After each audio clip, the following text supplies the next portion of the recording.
আসসালামু আলাইকুম ওয়া রাহমাতুল্লাহি ওয়া বারাকাতুহু। ইন্নাল হামদালিল্লাহি ওয়াহদা ওয়াসসালাতু ওয়াসসালামু আলা মান লা নাবিয়্যা বা'দা আম্মা বা'দ।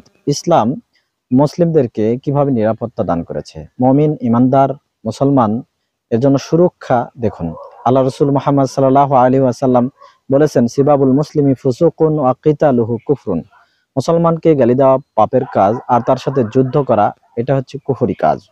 আল্লাহ রাসূল সাল্লাল্লাহু আলাইহি ওয়াসাল্লাম বলছেন, ওয়া আকলুল লাহমিহি মিন মাসিয়াতিল্লাহ। আর মুসলমানের পিছনে তার গীবত করা, পরনিন্দা পরচর্চা করা আল্লাহর অবাধ্যতার শামিল। ওয়া হুরমাতি মালিহি কা হুরমাতি দামিন। মুসলমানের রক্ত যেমন হারাম, তার সম্পদটাও হারাম। আল্লাহু আকবার। সম্মানিত উপস্থিতি, অন্য হাদিসে আল্লাহ রাসূল সাল্লাল্লাহু আলাইহি সাল্লাম বলেছেন, মান হামালা আলাইহি সিলাহা। যে ব্যক্তি কোনো মুসলিমের উপরে অস্ত্র উত্তোলন করলো, ফালাইসা মিন্না। আল্লাহ রাসূল সাল্লাল্লাহু আলাইহি ওয়াসাল্লাম বলছেন, ওই ব্যক্তি আমার দলভুক্ত নয়, আমার উম্মত নয়।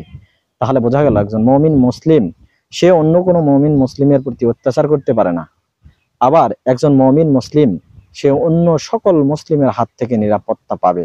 এটাই হাদিস দ্বারা প্রমাণিত। তাই নিজেদেরকে যারা আমরা মুসলিম মুমিন ঈমানদার দাবি করছি, আসুন পরস্পরের হককে মূল্যায়ন করি, এভাবে হাদিস অনুসরণ করে জীবন পরিচালনা করি। আল্লাহ তৌফিক দান করুক, আমিন।